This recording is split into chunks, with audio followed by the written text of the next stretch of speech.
Hai sobat, gimana kabar kalian? Semoga disehatkan selalu dan banyak rezekinya, amin. Jangan lupa untuk berlangganan. Dengan Anda berlangganan, Anda menjadi orang pertama di channel ini yang memiliki hak istimewa. Pada kesempatan kali ini, Sabta Novel akan melanjutkan Tales of Herding Gods episode 561-565. Untuk melihat video selengkapnya, sahabat bisa kunjungi playlist yang telah Sabta Novel sediakan. Yuk mari, kita berimajinasi bersama dan masuk ke alur ceritanya.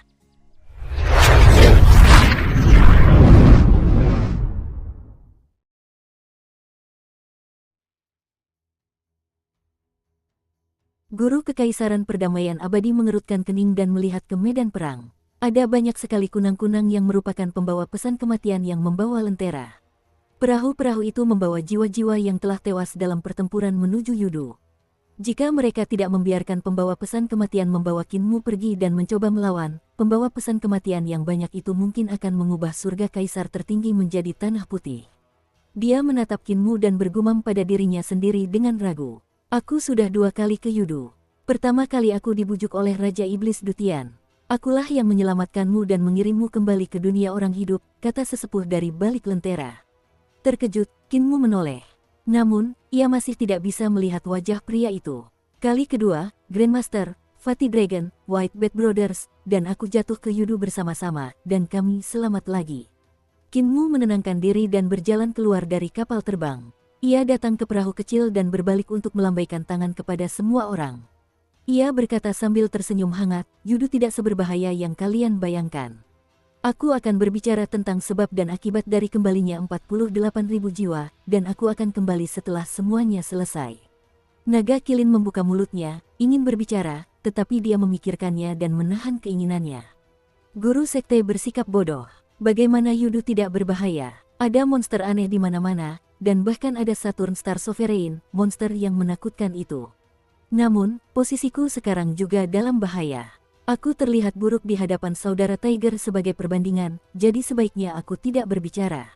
Kalau tidak, jika guru sekte meledak sekarang, aku tidak akan bisa mendapatkan pil roh lagi. Dewa Harimau Hitam melangkah maju dan hendak berbicara, tetapi guru Kekaisaran Perdamaian Abadi mengangkat tangannya untuk menghentikannya.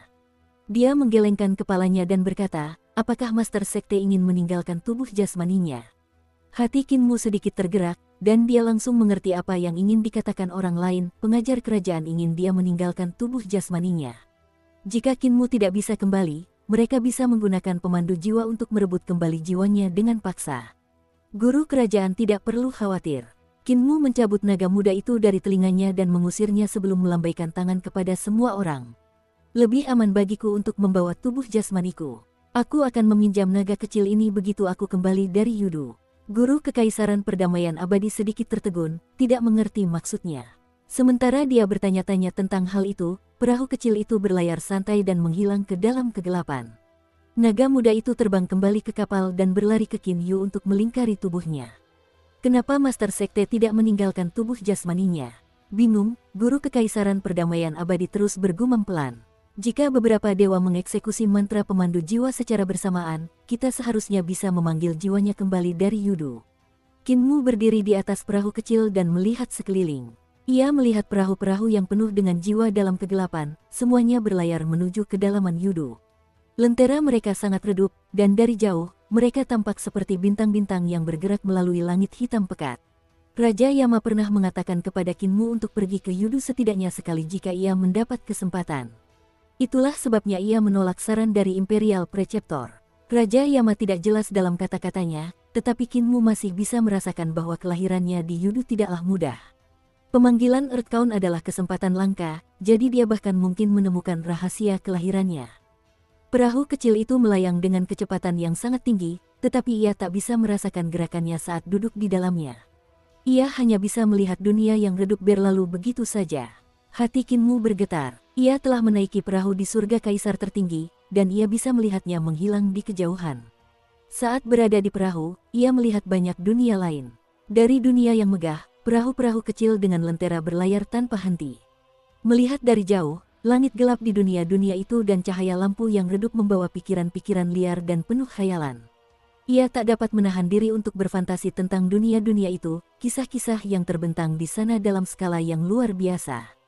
Mungkin kisah-kisah itu melankolis dan kepahitan yang tersembunyi, mungkin kisah-kisah kepahlawanan, atau sekadar emosi manusia. Sebenarnya ini keempat kalinya kau berada di Yudu. Di haluan kapal, utusan kematian menggantungkan lenteranya dan berbalik menghadap Kinmu. Ia berkata dengan suara tenang, kau lahir di Yudu, jadi ini keempat kalinya.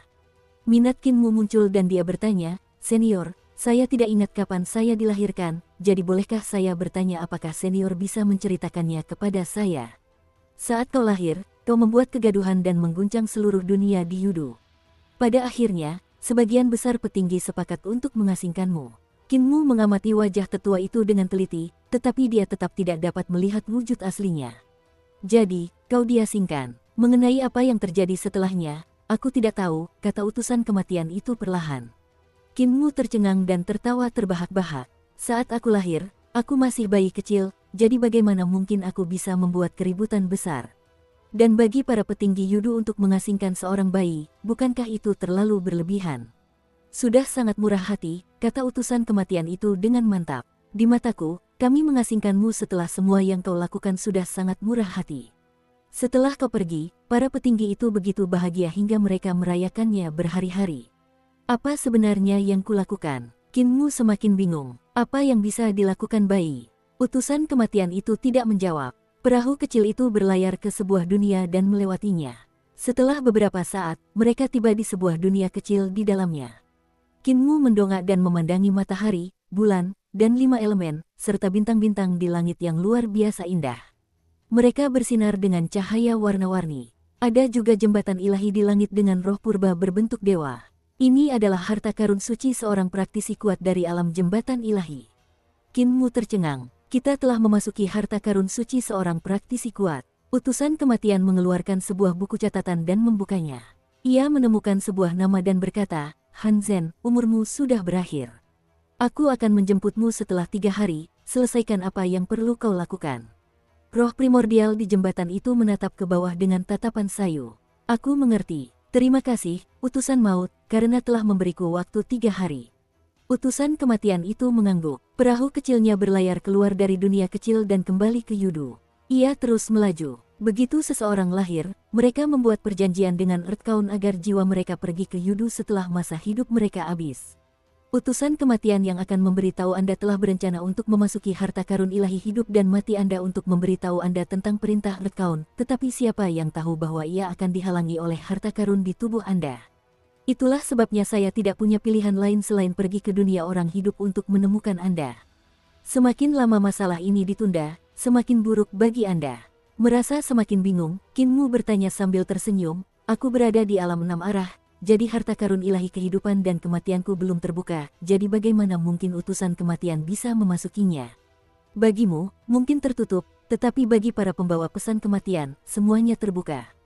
Ketika kami memasuki harta karun ilahi kehidupan dan kematian seseorang untuk mengirimkan informasi, rasanya seperti memberi mereka mimpi, kata pembawa pesan kematian. Namun, kami terhalang oleh harta karun di tubuhmu dan tidak bisa memasuki mimpimu. Kinmu mengeluarkan liontin gioknya dan bertanya, harta karun yang kau sebutkan terus, apakah liontin giok ini? Dari mana asalnya? Apakah ada kutukan di dalamnya? Pakailah dengan benar, jangan diturunkan. Sang utusan kematian menegurnya dengan tergesa-gesa. Kinmu hanya bisa menyembunyikannya di balik pakaiannya. Utusan kematian itu masih waspada dan mengeluarkan secarik kertas kuning untuk ditempelkan di wajah Kinmu. Ia menurunkan lentera dan menyinari kegelapan di sekitarnya.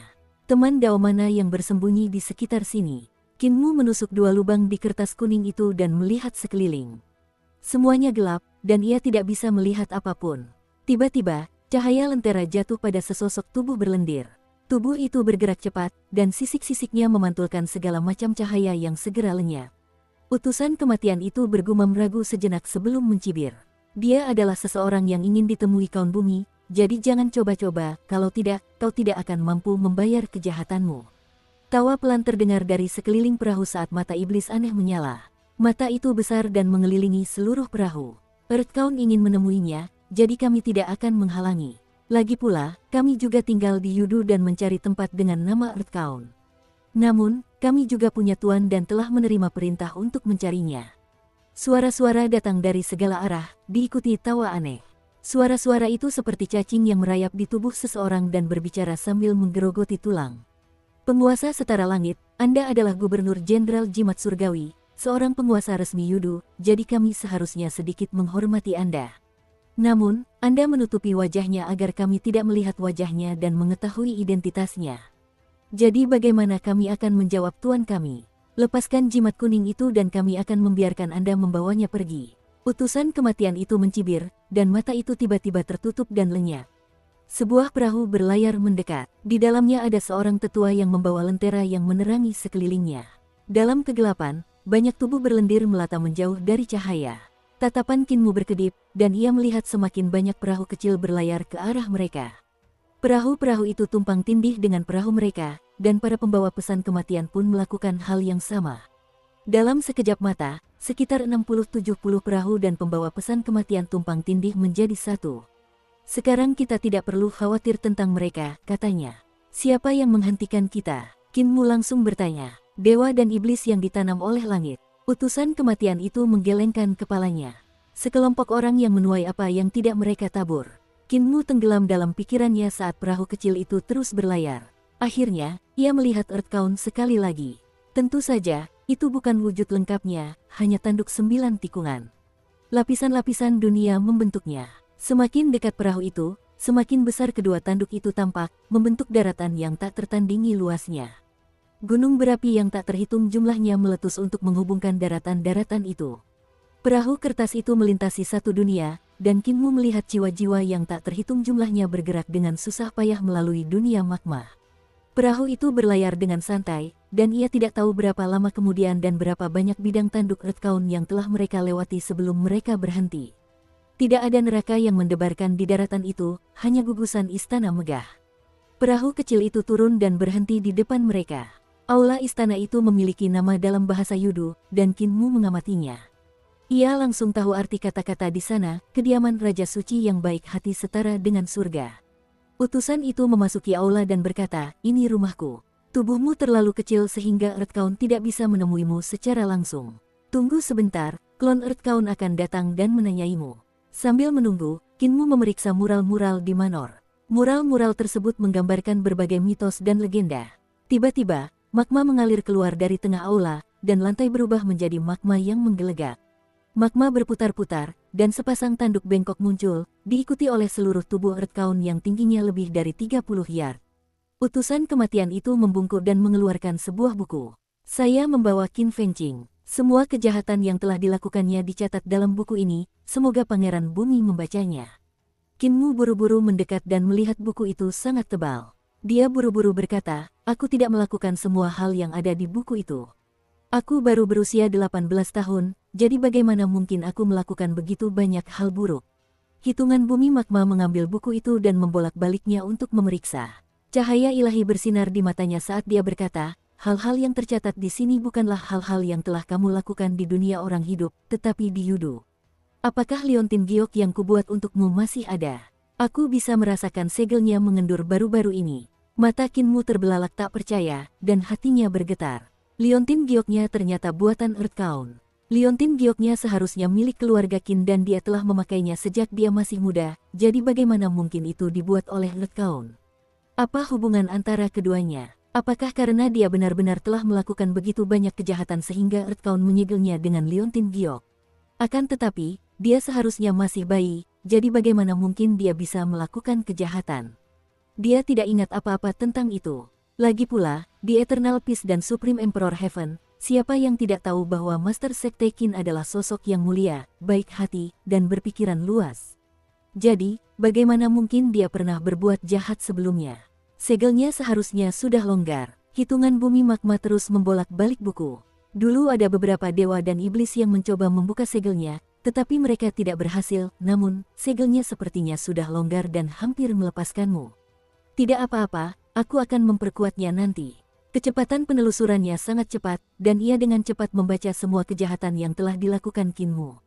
Ketika sampai di halaman terakhir, ia berkata, di tanah kaisar langit tertinggi yang penuh celah, putra keluarga Qin, Qin Fengqing, menggunakan pemandu jiwa untuk mengganggu Yudu, merampas 48.000 jiwa dengan paksa, melukai utusan kematian. Memang benar aku menggunakan Soul Guide untuk membawa pergi 48.000 jiwa, tapi melukai utusan kematian bukan. Wei Liao, penguasa bintang 7 pembunuh, yang melakukannya, jadi cari dia kalau kau mau. Hitungan bumi magma menoleh untuk melihat penatua utusan kematian dan bertanya, apakah penguasa bintang 7 pembunuhan Wei Liao yang melukai utusan kematian? Nama penguasa bintang 7 pembunuh Wei Liao memang tercatat di buku kehidupan dan kematian, tetapi setelah ia meninggal dan jiwanya tersebar 20.000 tahun yang lalu, jiwanya dihapus, sehingga ia tidak lagi berada di bawah yurisdiksi Yudu. Alasan mengapa 48.000 jiwa itu lolos terutama karena Qin Fengqing membantu penguasa bintang 7 pembunuh mengambil dan menyatukan kembali jiwanya. Karena itu, hutang budi atas perbuatannya melukai utusan kematian harus dicatat di buku Qin Fengqing. Lagi pula, ia masih hidup dan namanya masih tercatat di buku kehidupan dan kematian, jawab utusan kematian yang merupakan klon dari Raja Suci Kebajikan Setara Surga. Hitungan bumi magma memandang Qinmu dan berkata, apakah kau setuju jika hutang ini dicatat atas namamu? Tidak, kata Qinmu langsung. Catat dengan namanya, kata Earthbound magma kepada penatua utusan kematian. Selesaikan di masa mendatang. Wajah Qinmu langsung memucat. Kalau kau mau mencatatnya atas namaku, kenapa repot-repot bertanya padaku? Namun, ketika Earthbound berkata untuk melunasi utangnya di masa depan, harapan pun muncul di hatinya. Perkataannya berarti bahwa Earthbound benar-benar hanya ingin berbicara dengannya tentang sebab dan akibat tindakannya dan tidak mencari ganti rugi. Kaun bumi magma menutup buku tebal itu dan menundukkan kepalanya untuk menatap Qinmu yang mungil di bawahnya. Mengapa kau mengganggu tatanan Yudu dan memanggil jiwa-jiwa itu ke dunia orang hidup? Apa kau ingat sesuatu? Apakah ada bayangan Yudu yang berkelebat di benakmu? Qinmu tertegun sejenak, lalu menggelengkan kepalanya. Ketika aku dikirim, diasingkan dari Yudu, seharusnya aku baru berusia 1 atau 2 bulan, kan? Bagaimana mungkin aku bisa membayangkan Yudu di benakku? Sedangkan untuk memanggil jiwa-jiwa di tanah yang tak menyenangkan, aku terpaksa melakukannya. Dia menceritakan alasannya mengeksekusi Soul Guide, lalu berdiri diam, menunggu hukumannya dengan tenang. Hitungan bumi magma terus menatapnya. Setelah beberapa saat, ia bertanya, apakah benar-benar tidak ada gambaran yang terlintas di benakmu? Kau tidak ingat apa-apa? Qinmu menggelengkan kepalanya. Apa yang bisa kuingat? Tanyanya sambil tersenyum. Kalau kau tidak ingat apa-apa, bagaimana kau bisa mahir berbahasa Yudu? Hitungan bumi magma itu terus menatapnya seolah bisa melihat menembusnya. Tak lama kemudian, ia berkata dengan suara lebih pelan, kemahiran berbahasa Yudu memungkinkanmu mengembangkan jalur, keterampilan, dan seni suci Yudu untuk membuka pintu menuju harta karun suci jalur iblis. Tidakkah kau penasaran bagaimana kau bisa membuka harta karun suci jalur iblis? Iblis adalah keturunan dewa iblis di Yudu, jadi mereka bisa membuka harta karun suci mereka di jalur iblis. Apa kau tidak penasaran bagaimana kau juga bisa melakukannya? Tanya penatua utusan maut dari sampingnya. Aku, Qinmu menatapnya dengan rasa ingin tahu. Bagaimana aku bisa membuka harta karun ilahi jalur iblis sekaligus harta karun ilahi jalur dewa? Itu karena kamu adalah keturunan desa bebas dan juga makhluk hidup yang lahir di Yudu. Tepat saat utusan maut berkata demikian, hitungan bumi magma mencegatnya. Dia tidak perlu tahu semua itu, dan kita tidak perlu menjelaskannya kepadanya. Dia dipanggil untuk diinterogasi, bukan untuk mengorek fakta dari kita. Utusan maut itu tersadar dan berkata sambil tersenyum, dia berhasil mengorek fakta dariku. Ekspresi bocah ini sungguh menjijikkan. Dia membuatku tertipu oleh tipuannya. Qinmu tersipu dan berkata dengan malu, Raja berdaulat membangkitkan rasa ingin tahuku, jadi aku hanya bertanya itu, aku tidak mencoba mengorek fakta dari kalian berdua. Aku hanya anak kecil yang baru berusia 18 tahun. Utusan kematian yang lebih tua menggelengkan kepalanya. Aku benar-benar tidak tahu kalau dia berbohong. Kaun bumi magma mengangguk dan berkata, ini adalah kelicikan yang didapat. Dia mempelajarinya dari orang-orang yang masih hidup. Itu bukan bagian dari sifatnya, tetapi pelatihan mengubahnya. Kalau begitu, berapa banyak dari apa yang dia katakan itu benar dan berapa banyak yang salah? Kaun bumi magma mengenal Qinmu luar dalam, jadi dia berkata, ketika dia berbicara tentang alasan membawa kembali jiwa-jiwa ke tanah yang mengerikan, setiap kata-katanya benar. Setelah itu, dia mungkin tampak banyak bicara, tetapi dia tidak mengatakan apa-apa. Sebaliknya, dia mencoba bertanya dan mengorek fakta dari kami. Utusan kematian yang lebih tua memikirkannya secara rinci dan menyadari bahwa memang begitulah adanya. Sifatku tidak seperti ini. Aku hanya diajari hal-hal buruk oleh para tetua di desaku, itulah sebabnya aku menjadi seperti ini. Aku sama sekali tidak punya kilas balik tentang Yudu. Kalimat ini benar, kata Kaun Bumi Magma. Segelnya masih ada, jadi seharusnya hanya ingatan tentang bahasa yang terbangun. Dia tidak ingat apapun yang telah dialaminya. Dengan keringat bercucuran di dahinya, Kinmu bertanya, aku pernah membunuh beberapa orang di masa lalu. Apakah itu akan membuat dosaku semakin berat? Kalimat ini palsu. Dia sedang mencari fakta, kata Kaun Bumi Magma. Namun, apa yang ingin dia tanyakan bukanlah rahasia, jadi kau boleh menjawabnya. Segala jenis kejahatan yang dilakukan sebelum kematian akan dianggap sama setelah kematian. Yudu bukanlah tempat penghakiman, melainkan tempat kematian. Kecuali orang-orang bersalah atas kejahatan berat atau mengganggu ketertiban Yudu, mereka tidak akan dimakan oleh Red Kaun. Kinmu menghela napas lega, tetapi penatua pembawa pesan kematian belum selesai. Mereka yang bersalah atas kejahatan mengerikan dihantui oleh dosa dan harus dibakar oleh api karma yang sangat menyakitkan. Earth Count memakan mereka untuk menyerap dosa dan api karma mereka. Orang-orang sepertimu yang mengganggu ketertiban Yudu dan tidak membiarkan orang mati tetap mati juga dimakan oleh Earth Count. Kinmu kembali gugup, utusan maut yang lebih tua menatap wajahnya, lalu menunjukkan ekspresi puas. Namun, Yudu tidak ikut campur dalam urusan dunia makhluk hidup. Kau masih hidup, jadi kami tidak bisa berurusan denganmu dan harus menunggu sampai kau mati. Penguasa resmi, kau tertipu lagi oleh ekspresinya, kata Pangeran Bumi Magma. Terkejut, utusan maut yang lebih tua berteriak, tujuan awalnya adalah bertanya apakah dia akan dihukum sekarang. Sungguh mustahil untuk melindunginya dari. Kaun Bumi Magma mengangguk, lalu tatapannya kembali tertuju pada wajah Kinmu. Ia berkata, jangan bicara dulu, biar aku yang bertanya. Kinmu berdiri diam. Kaun Bumi Magma memandangi ekspresi patuh Kinmu dan merenungkannya. Ia kemudian memutuskan untuk tidak mengatakan apa-apa dan hanya mengangkat jarinya dengan lembut. Liontin giok di leher Kinmu perlahan melayang dan mendarat di telapak tangannya. Kaun Bumi Magma mencabut salah satu tanduk panjang di kepalanya dan menusukkannya ke Liontin giok. Seluruh tanduk panjang itu terbenam di dalamnya dan lenyap tanpa jejak. Cincin api menyebar dari Liontin giok sebelum berangsur-angsur menghilang. Liontin giok itu melayang dan kembali melingkari leher Kinmu. Ia menyembunyikannya di balik kemejanya, menjaganya tetap dekat dengan dirinya. Kaun Bumi Magma melambaikan tangannya dan berkata, aku ingin melihat segel Liontin giok itu. Karena sudah stabil, kembalikan dia. Kita bicarakan semuanya setelah dia meninggal. Utusan kematian yang lebih tua buru-buru berkata, setelah dia meninggal, bukankah dia masih akan? Kaun Bumi Magma meliriknya, dan Kaun Bumi tiba-tiba teringat perintah untuk tidak berbicara. Ia buru-buru menyimpan sisa kalimatnya untuk dirinya sendiri. Tubuh Magma Earth Count berputar, dan suaranya keluar dari magma. Jangan biarkan siapapun menyentuh Liontin giokmu. Penguasa resmi, saat kau melepasnya, jangan bicara padanya. Earth Count, aku ingin bertemu ibuku, apakah itu mungkin? Tanya Kinmu dengan tergesa-gesa. Hitungan bumi magma menghilang. Kinmu berdiri dengan tatapan kosong. Setelah beberapa saat, ia berkata, aku hanya ingin bertemu ibuku. Aku belum pernah melihatnya sebelumnya. Penguasa resmi, tahukah kau seperti apa rupanya? Utusan kematian yang lebih tua merenungkannya lalu mengangguk. Kinmu menatapnya dengan mata penuh harap. Utusan maut yang lebih tua benar-benar gelisah, dan ia ragu sejenak. Earth Count telah memerintahkanku untuk tidak berbicara denganmu. Yang mulia, apakah ibu saya masih hidup? Tanyanya dengan penuh semangat. Utusan kematian itu ragu sejenak. Ekspresi Kinmu benar-benar mencekam hatinya, jadi ia hanya bisa mengangguk. Berhentilah bertanya, aku sangat khawatir. Aku sudah menentang perintah Kaun Bumi dengan berbicara kepadamu. Pergilah, hari belum siang di surga Kaisar tertinggi. Aku akan mengirimmu kembali ke dunia orang hidup. Kinmu hanya bisa mengikutinya dan naik ke perahu kecil. Ia terdiam sepanjang perjalanan. Perahu kecil itu berlayar santai. Mereka meninggalkan pesawat yang rusak itu di tanduk Kaun Bumi dan pergi ke dalam kegelapan. Tubuh asli Kaun Bumi sangat besar. Kinmu tidak tahu seberapa tinggi atau besarnya, tetapi perahu kecil itu membutuhkan waktu yang lama untuk meninggalkan dua mata air kuning 9 tikungan. Utusan maut yang lebih tua terus melihat sekeliling. Sesekali, ia mengangkat lentera untuk menyinari mereka.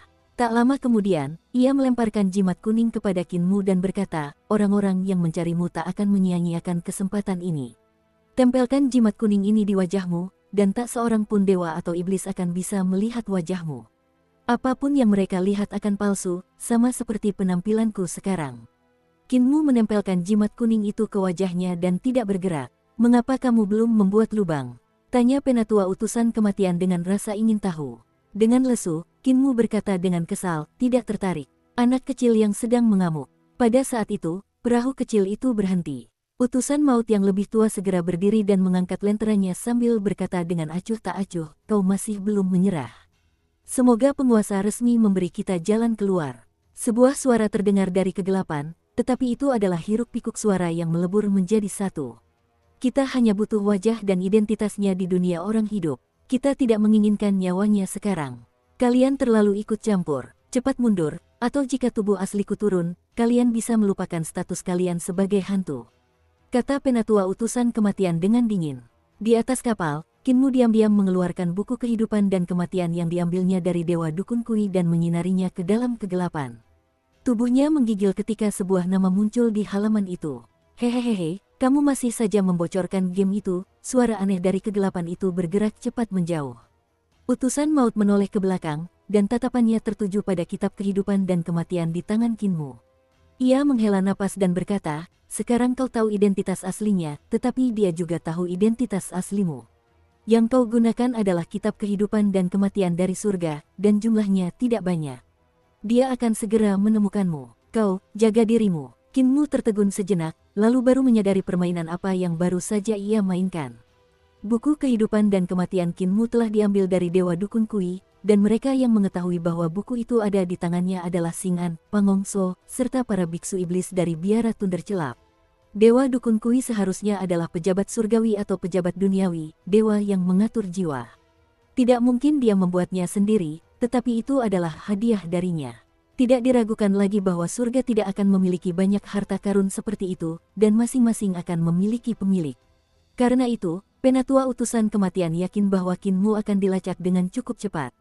Melacak keberadaan buku kehidupan dan kematian jauh lebih mudah daripada melacak Kinmu. Nama yang muncul di buku kehidupan dan kematian tadi adalah Jue Huang. Kinmu membalik jimat kuning itu dan memperlihatkan separuh wajahnya. Dewa apakah Jue Huang itu? Dia dewa di mata air kuning. Setelah dia menghirup atau mengembuskan napas, banjir akan naik ke dunia dan melahap jiwa-jiwa di sana. Dia adalah salah satu dari 4 panglima agung yang ditempatkan di Yudu oleh langit, kata penatua utusan maut. Dia bukan satu-satunya yang mencarimu. Ada 3 komandan hebat lainnya, Xuan Ming yang mengelola jiwa, Han Lei yang mengelola takdir, dan Luli yang mengelola penjara. Kau seharusnya tidak mengeluarkan buku kehidupan dan kematian.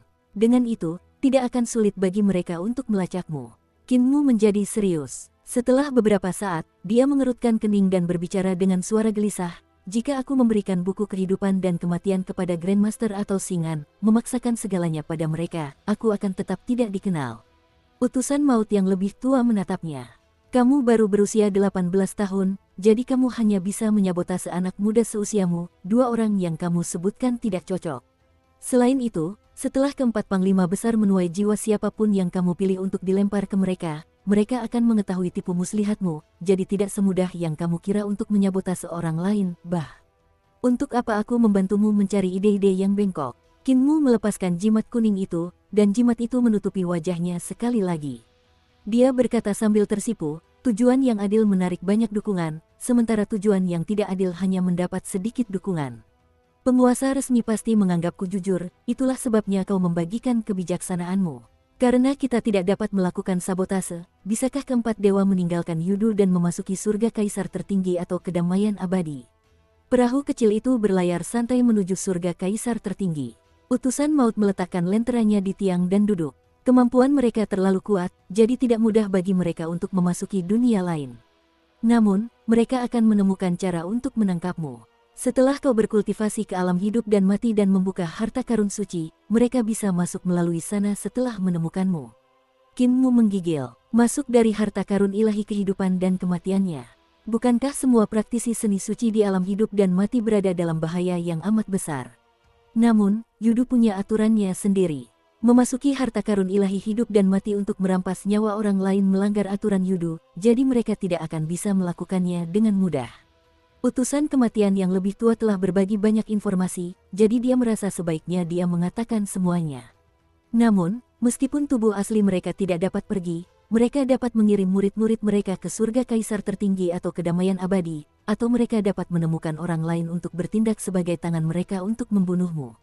Atau ketika kaisar tertinggi surga dikorbankan oleh para iblis untuk menghubungkan dunia mereka dengan kedamaian abadi, penghalang dunia akan lenyap. Pada saat itu, mereka akan dapat memasuki kedamaian abadi dengan santai. Kinmu merasa lega dan berkata sambil tersenyum, membunuhku tidaklah mudah, begitu pula menyerang kaisar langit tertinggi. Langit ini telah bertahan selama 20.000 tahun, dan sekarang dengan dukungan kekaisaran perdamaian abadi dan bala bantuan yang tak terhitung jumlahnya, akan mudah untuk bertahan selama 20.000 tahun lagi. Utusan kematian yang lebih tua mencibirnya. Kau meremehkan iblis. Sulit untuk mengatakan berapa lama kaisar langit tertinggi akan bertahan, kita sudah di sini, kau bisa melepas jimat kuning itu dan kembali. Kinmu buru-buru menoleh dan melihat bahwa mereka sudah berada di medan perang sebelumnya. Sepertinya mereka berada persis di tempat dia dibawa, jadi dia melompat keluar dari perahu.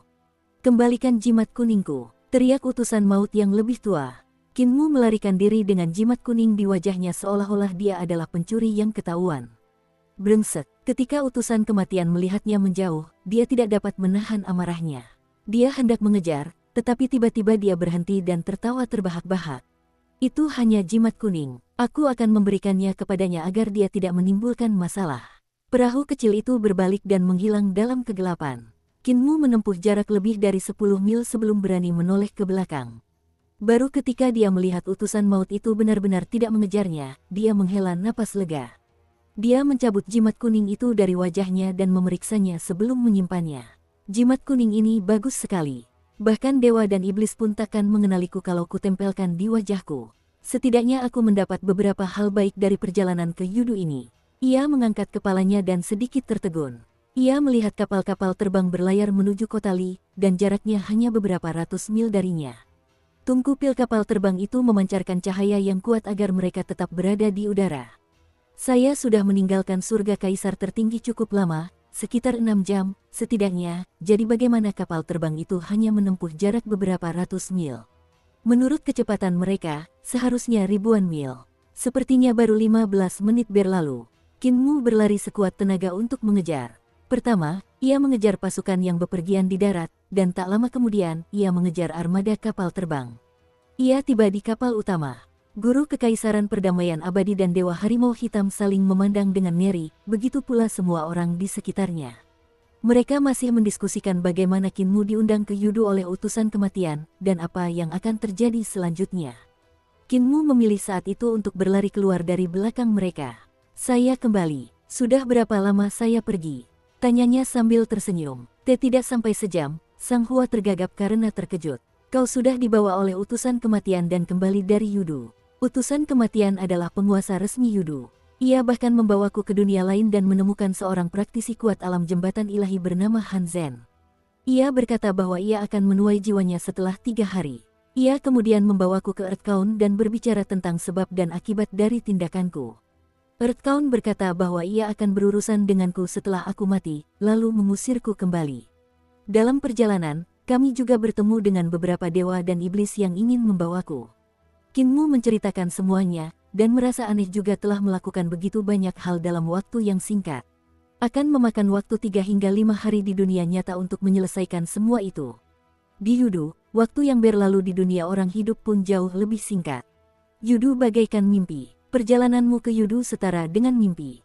Mata guru Kekaisaran Perdamaian Abadi berbinar, dan dia berkata, selama kamu kembali hidup-hidup, itu tidak masalah. Apakah Earthcount sangat menakutkan? Kinmu menggelengkan kepalanya. Earthcount mudah diajak bicara. Begitu pula dengan pembawa pesan kematian. Wajah semua orang menjadi aneh. Earthcount dan utusan kematian mudah diajak bicara. Hanya Kinmu yang bisa mengatakan hal seperti itu. Siapapun, entah mereka dewa atau iblis, akan mengubah tindakan mereka saat berbicara tentang Earthcount. Mereka bahkan lebih bungkam tentang pembawa pesan kematian. Maha, naga muda di tubuh Kinyu dengan cepat merayap turun dan berlari ke Kinmu untuk menggosoknya. Merasa agak kesal, Kinyu berpikir dalam hati, aku bahkan belum merasakan kehangatannya, dan ia telah terpikat lagi olehnya. Kinmu membelai naga kecil itu dan mendekatkannya ke telinganya.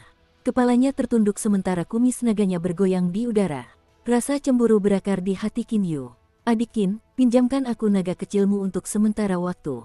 Aku bahkan mungkin perlu membawanya ke reruntuhan besar. Aku akan mengembalikannya kepadamu setelah aku kembali, dan kamu pasti akan terkejut. Kata Qin Mu sambil tersenyum. Aku ditangkap oleh Furi Luo dan berjuang untuk hidupku. Setelah pergi ke Yudu, aku benar-benar lelah, jadi aku akan istirahat dulu. Qin Yu menatapnya sambil membawa pergi naga kecil itu dan berpikir, aku ingin tahu apakah naga kecilku benar-benar akan menjadi milikku setelah beberapa hari. Jiwanya sudah terpikat olehnya. Utusan maut kembali ke istana Raja Suci Setara Surga dan membuka sebuah buku tebal. Buku itu adalah buku yang ia serahkan kepada Pangeran Bumi Magma. Qin Mu juga ingin membacanya, tetapi hitungan Bumi Magma terlalu tinggi. Dia juga harus bertindak patuh, jadi dia tidak bisa melihat isi buku itu. Utusan maut yang agung membalik halaman pertama dan melihat gambar-gambar yang mengalir. Ada sebidang tanah gelap tempat seorang wanita hamil sedang melahirkan. Ki iblis yang tak terbatas dan keluhan jiwa-jiwa yang hancur mengalir deras menuju ruang bersalin yang kecil. Tempat itu tampaknya berisi Raja Iblis mengerikan yang menelan sifat iblis jahat dan Ki Iblis Yudu seperti ikan paus. Sementara itu, di luar sebidang tanah itu, para dewa iblis yang tak terhitung jumlahnya merasa khawatir dan bersembunyi dalam kegelapan, menatap dengan gugup ke arah makhluk hidup pertama yang lahir dari rahim dalam sejarah Yudu. Turunnya Putra Tuhan, kata dewa iblis di sudut halaman. Di langit di atas ruang bersalin, mata merah menyala terbuka. Ada 1, 2, tidak, 3 di antaranya. Dukung terus channel YouTube Sabta Novel. Utusan kematian yang tertua membalik halaman kedua, dan gambarnya berubah.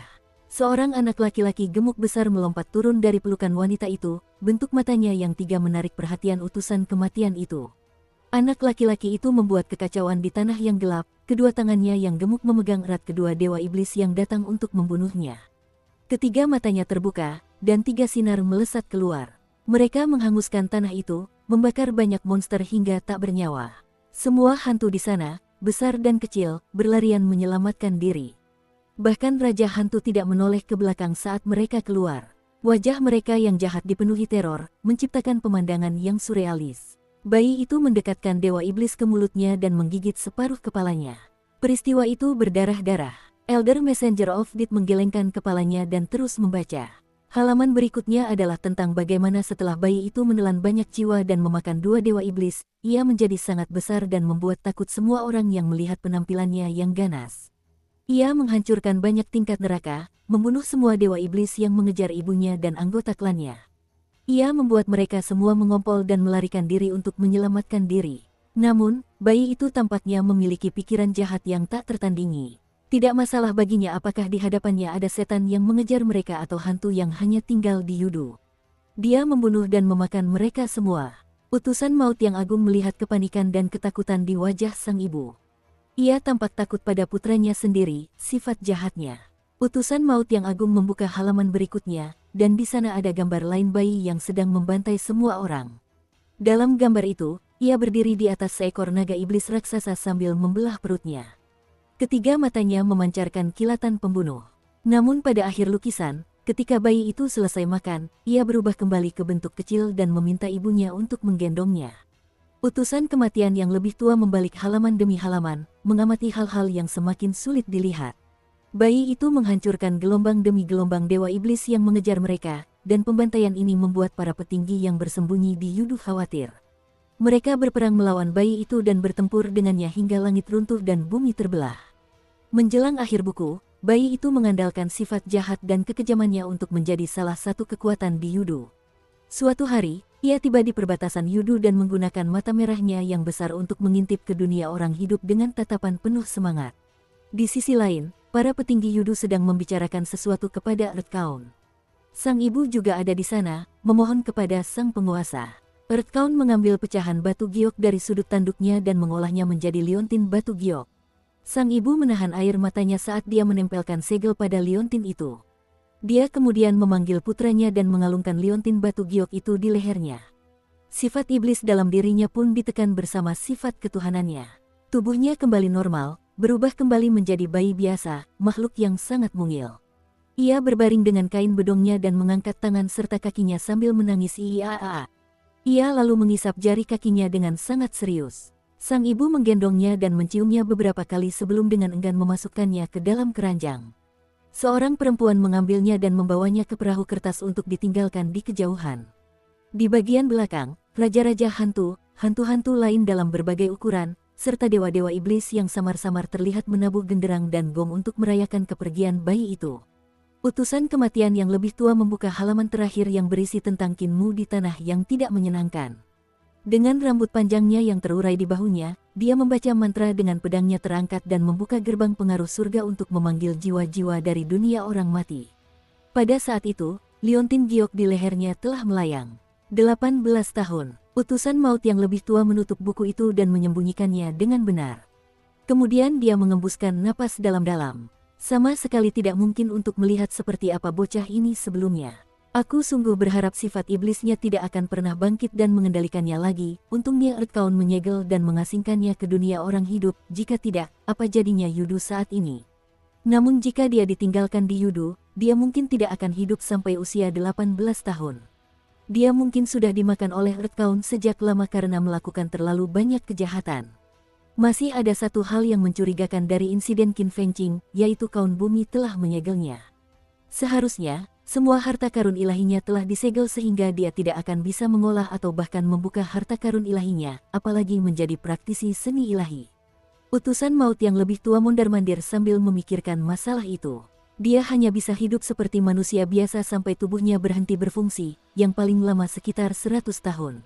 Tapi bagaimana dia bisa membuka harta karun ilahinya?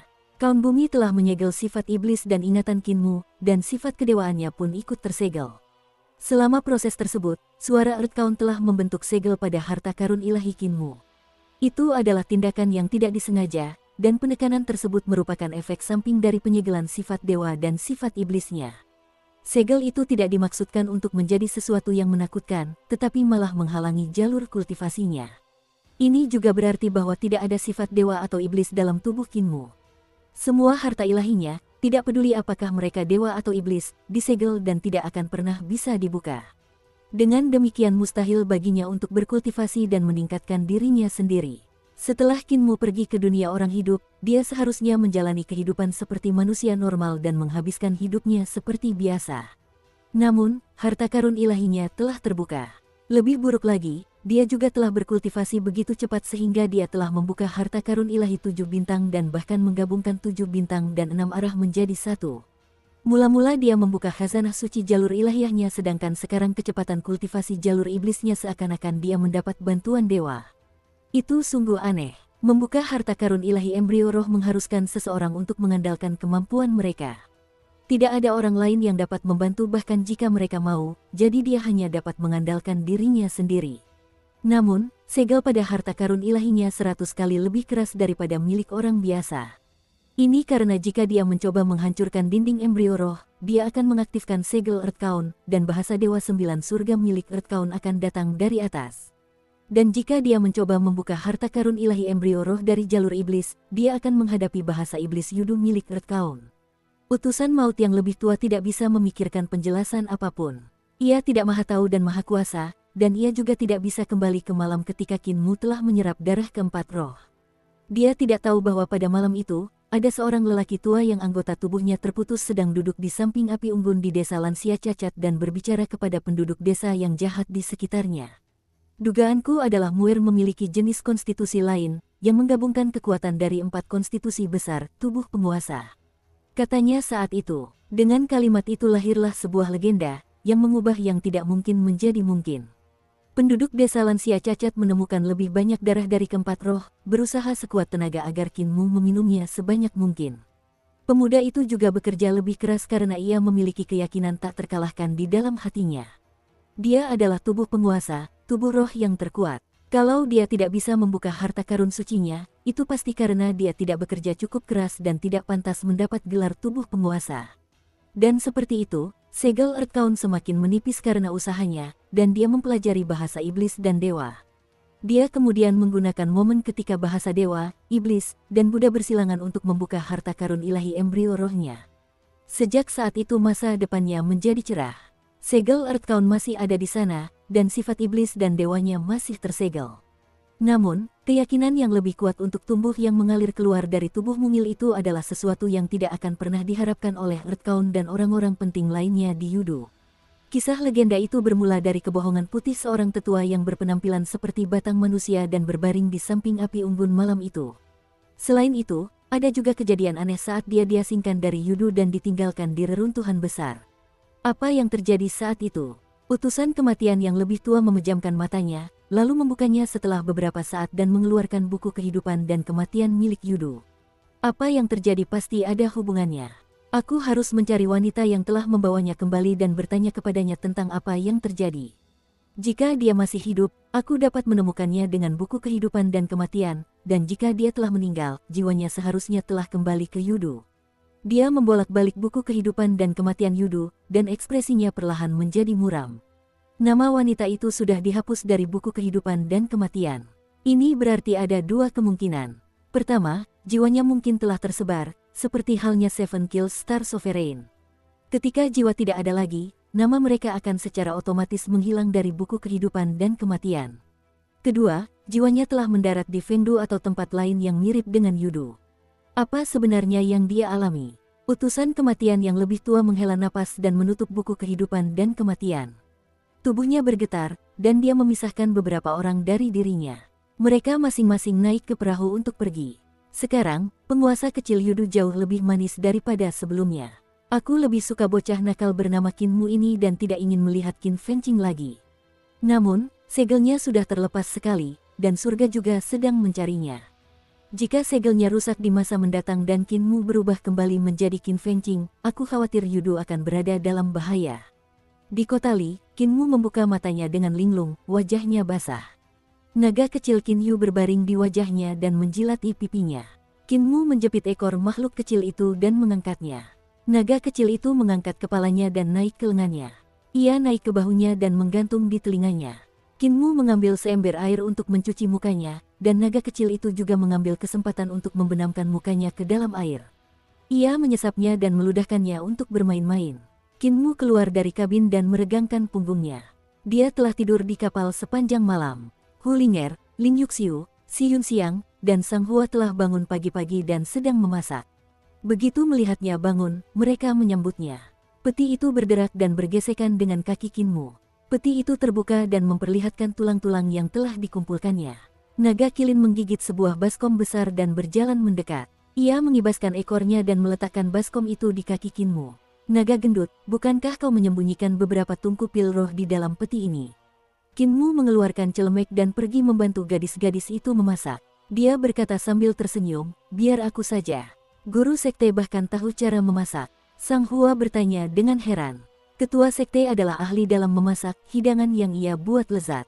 Selama hari-hari ketika Putri Siu dan aku ditawan oleh kakek buta untuk dinikahinya, ketua sekte lah yang memasak semuanya.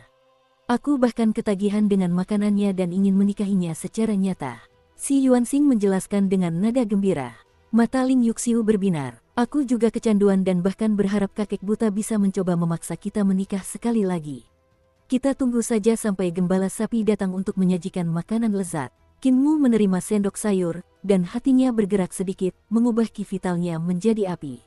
Dia berkata sambil tersenyum, sebenarnya, kakek bisu di desa kami memasak hidangan terbaik, masakan obat kakek apoteker terasa paling lezat, sementara kakek Ma adalah ahli hidangan vegetarian. Nenek Si juga memasak dengan baik, tetapi tidak ada yang berani memakannya, karena kami tidak tahu bahan apa yang dia gunakan. Yang lain tidak bisa memasak. Naga kilin melihat peti itu, dan peti itu memperlihatkan kepadanya kumpulan tulang-tulangnya, tampak sangat senang. Kemudian, ia melemparkan 2 tulang kepadanya. Naga kilin mengobrak-abrik bagian dalam peti itu hingga ia menemukan beberapa pil roh.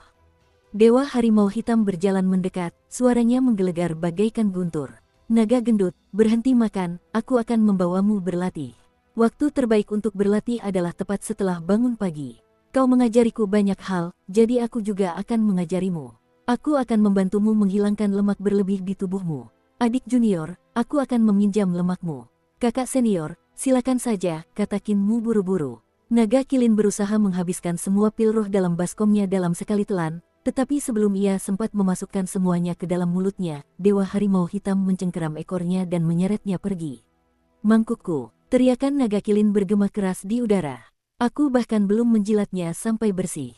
Rubah kecil, kemarilah setelah kau selesai sarapan dan berlatihlah bersamaku. Aku akan membawa kalian untuk menyerang perkemahan musuh.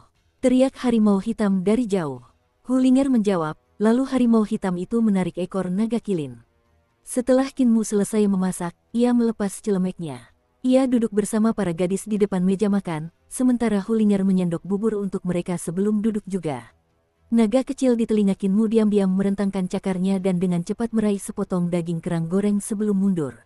Ia memeluk daging itu dan mulai memakannya. Semua orang makan dan mengobrol.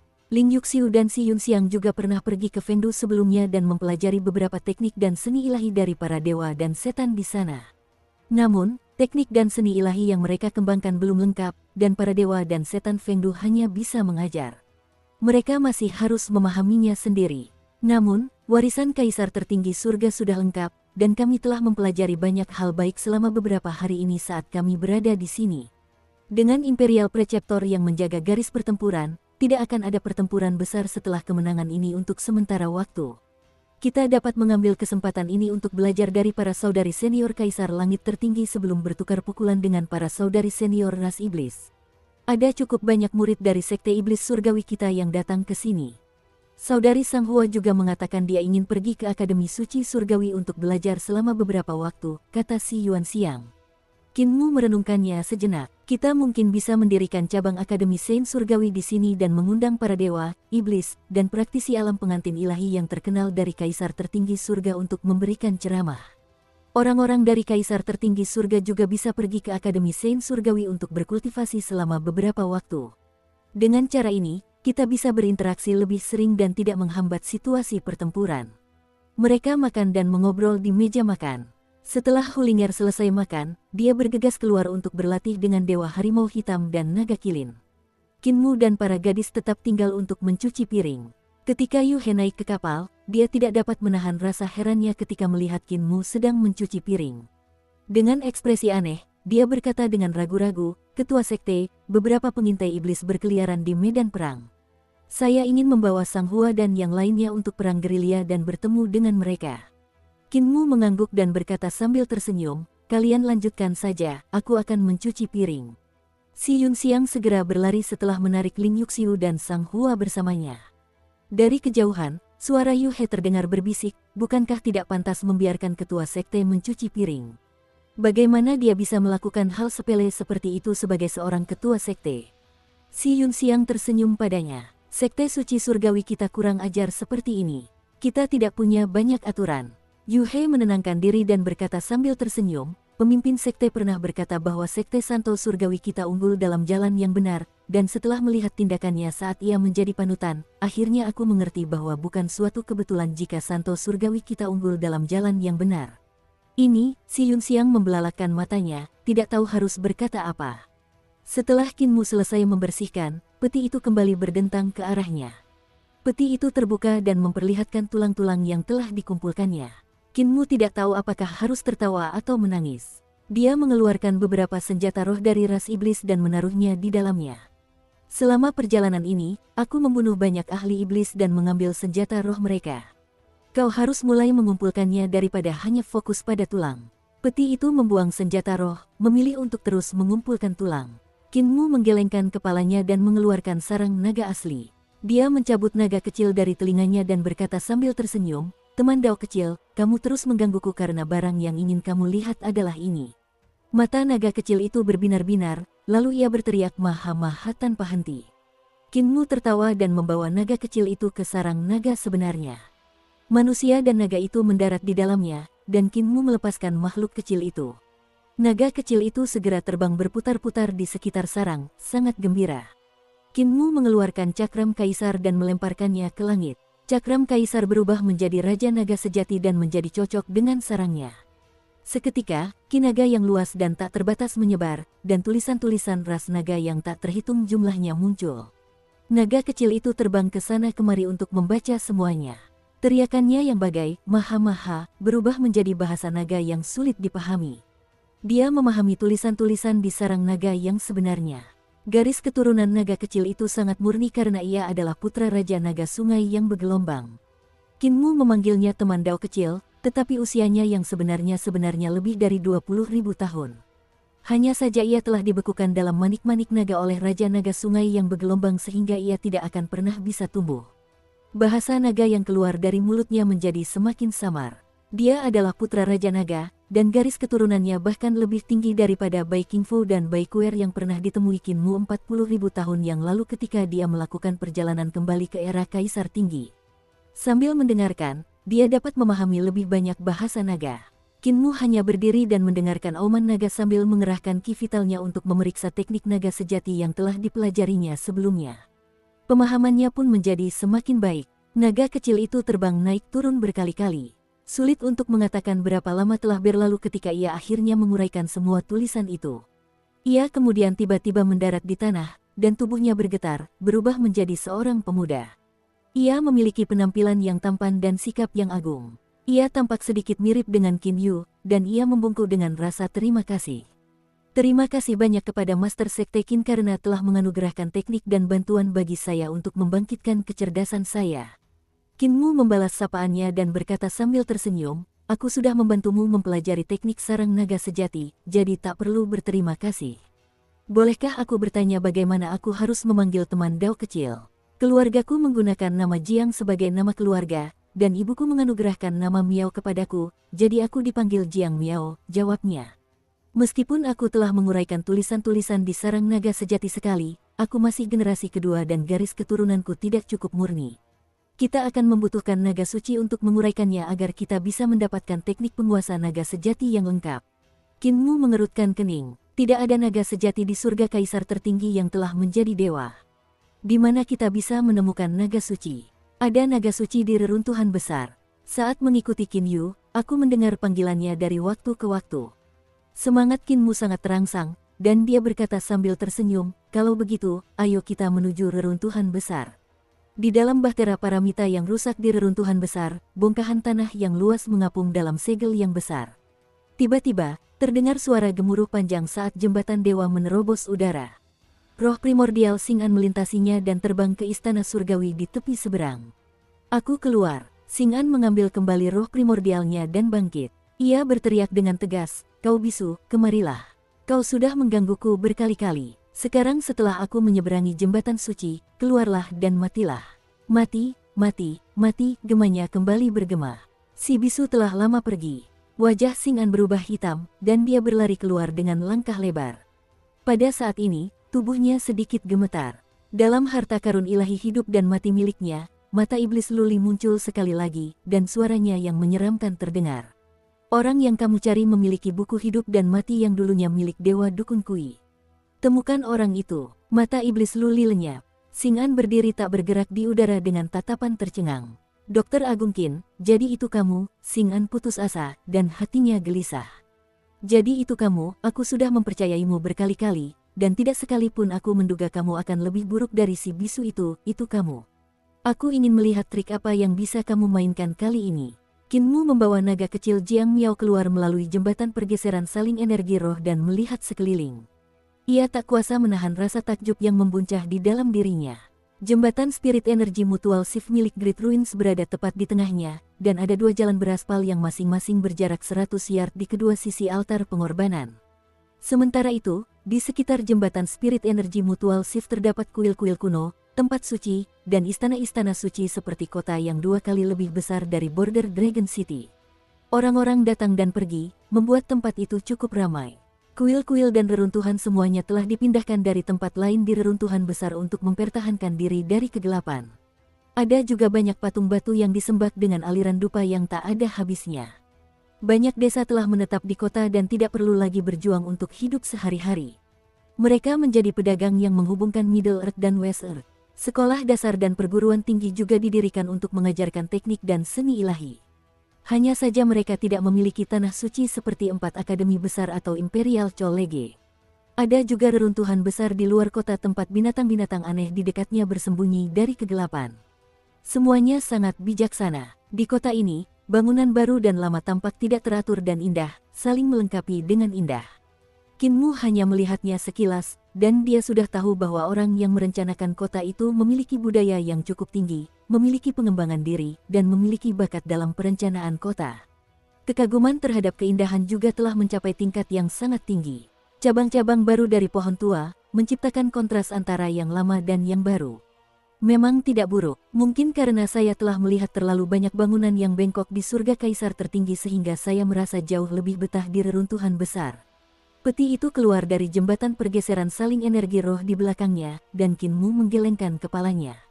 Peti itu terus menempel padanya. Karena naga kilin dan Hulinger telah dibawa ke medan perang untuk pelatihan, peti itu mengikutinya tanpa ragu-ragu. Master Sekte, aku merasakan panggilan naga suci lagi, kata Jiang Miao setelah melihat sekeliling. Ikuti aku. Ia mengguncang tubuhnya dan berubah menjadi seekor naga kecil. Ia terbang keluar kota, dan Qin Mu membawa peti itu untuk mengejarnya, masuk ke kedalaman reruntuhan besar.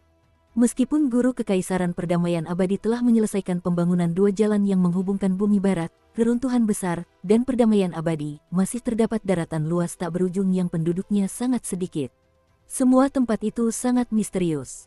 Qin Mu mengikuti Jiang Miao lebih dalam ke reruntuhan besar. Mereka melewati pegunungan dan sungai, berjalan melintasi reruntuhan kuno.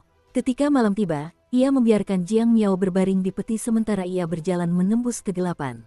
Peti itu mengikutinya dari dekat. Reruntuhan besar di kegelapan benar-benar berbeda dari reruntuhan besar di siang hari. Ketika Qin Mu berjalan sendiri melewatinya, dia bisa melihat surga kaisar tertinggi yang telah menjadi kegelapan dan banyak setan bergerak tak terduga. Mereka akan terus bergerak mengikuti orang-orang yang lewat atau sesekali melompat ke pohon. Terkadang mereka akan bersembunyi di balik batu dan mengamati orang-orang yang lewat secara diam-diam, tidak berani mendekat. Iblis-iblis ini bukan iblis kaisar langit tertinggi. Alam gelap di reruntuhan besar bukan hanya kaisar langit tertinggi. Qin Mu tercengang. Awalnya dia mengira bahwa para iblis dalam kegelapan reruntuhan besar berasal dari surga kaisar tertinggi dan dia telah mengungkap seluruh misteri. Namun dari kelihatannya, para iblis di sekitarnya tidak ada hubungannya dengan surga kaisar tertinggi. Itu karena ketika orang-orang dari kaisar langit tertinggi melihat reruntuhan besar dalam kegelapan, yang dapat mereka lihat hanyalah bayangan-bayangan yang kabur. Saat itu, Sang Hua telah melihat Qin Mu sebagai seorang anak laki-laki yang terbuat dari kegelapan. Dan begitu waktunya habis, ia berhamburan seperti pasir hitam. Di tengah kegelapan reruntuhan besar, Qin Mu melihat orang-orang di surga kaisar tertinggi dengan cara yang sama. Mereka berasal dari 2 dunia yang berbeda, dan mereka tidak dapat saling menyentuh atau berinteraksi dengan cara apapun. Namun monster dalam kegelapan reruntuhan besar berbeda, mereka benar-benar ada dalam kegelapan reruntuhan besar. Ada begitu banyak rahasia di Great Ruins. Qin Mu menghela napas, dan Jiang Miao menunjukkan arah kepadanya. Mereka terus maju. 2 hari kemudian, mereka tiba di sisi barat laut reruntuhan besar saat matahari terbit seperti biasa. Qin Mu menyapu pandangannya dan berkata sambil tersenyum, tempat ini tidak terlalu jauh dari Paramita Art. Aku pernah mengendarai Moonship melewati sini. Lihat, ini jejaknya. Jejak besar itu telah menjadi sebuah danau kecil, dan bahkan ada beberapa ikan aneh yang berenang di dalamnya. Panggilan naga suci sudah dekat. Jiang Miao terbang ke langit, lalu melihat sekeliling dan menuju ke barat.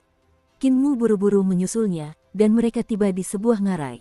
Tiba-tiba, semuanya menjadi sunyi, tidak ada suara yang terdengar. Qin Mu mengerutkan kening dan melihat sekeliling mereka. Dia menarik kembali Jiang Miao yang hendak memasuki ngarai dengan mengikuti panggilan naga suci dan berkata, tetap tenang, jangan bersemangat. Jiang Miao tidak mengerti apa maksudnya. Qin Mu mengamati sekeliling, dan tatapannya tertuju pada jejak kaki kapal bulan. Ini adalah tempat di mana Bahtera Paramita disegel. Bahtera Paramita adalah kapal yang ditempa oleh ras dewa pekerjaan surgawi untuk beremigrasi. Mereka ingin menggunakannya untuk membawa semua kehidupan di tanah mereka serta para dewa dan iblis dari era kaisar pendiri ke desa bebas. Namun, kapal itu jatuh di sini karena serangan yang menggunakan kekuatan kasar. Panggilan naga suci itu mungkin tidak nyata. Tempat ini seharusnya tidak memiliki satu pun binatang aneh. Saat dia menggunakan kapal bulan untuk melewati tempat ini, dia telah memasuki ruang tumpang tindih yang menyegel Bahtera Paramita di dekatnya. Jejak kaki yang ditinggalkan kapal bulan menghilang di tempat mereka berdiri. Saat itu, dia telah berhadapan dengan banyak monster dan dewa iblis. Mereka menyerang Moonship dengan ganas dan banyak yang kehilangan nyawa. Namun ketika dia kembali ke tempat ini, dia bahkan tidak dapat melihat satu tulang pun. Di depan danau ngarai, pasir menutupi daratan. Tidak ada satupun batu yang ditemukan, bahkan yang seukuran kuku jari.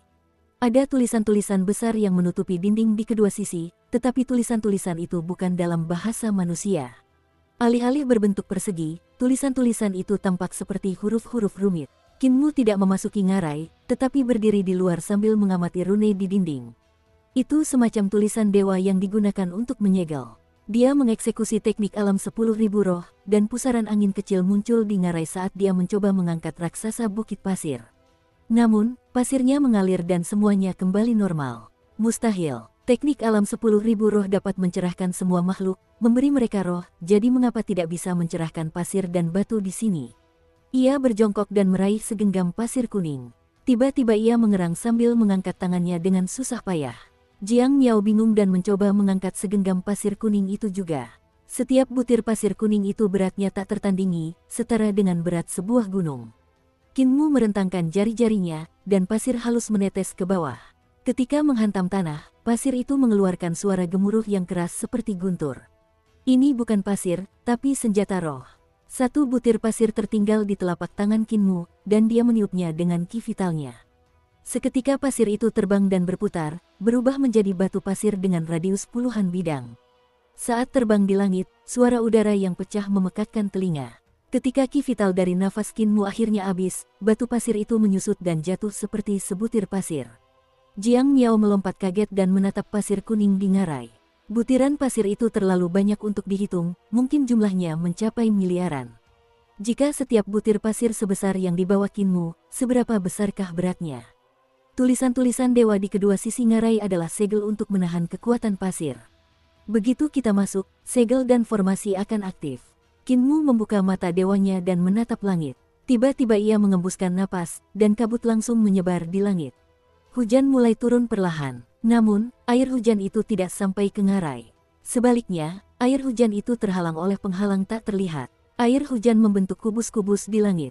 Segel di sini mirip dengan segel Bahtera Paramita. Seseorang tidak dapat masuk dari langit.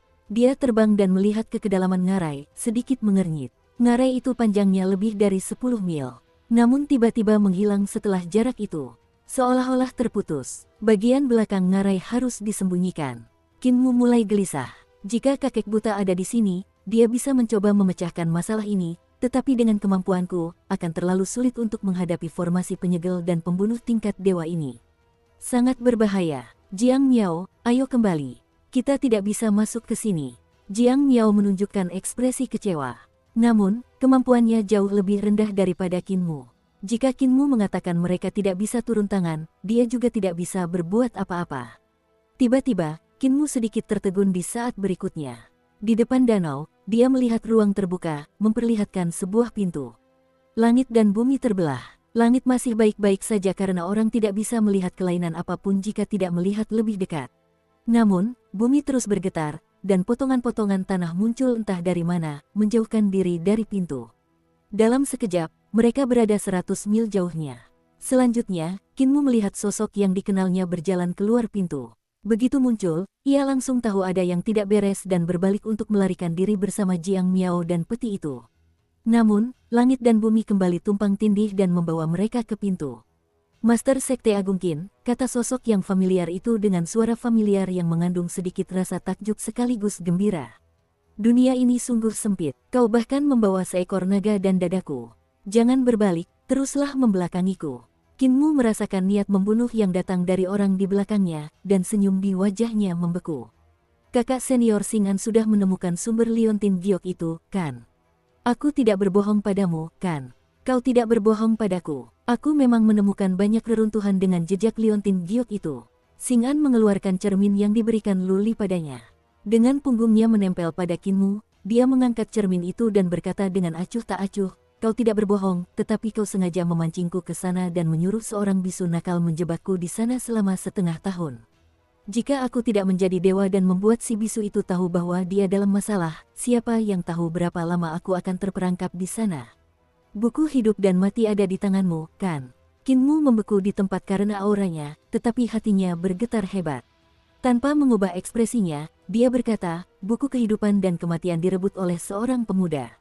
Aku malu mengakuinya, tetapi sebenarnya aku bukan lawannya dan dia merebutnya dengan paksa. Tatapan Singan tertuju pada cermin tempat Kinmu memandang seperti biasa. Namun, sesaat kemudian, bayangan cermin itu perlahan menoleh. Sudut mata Singan berkedut hebat.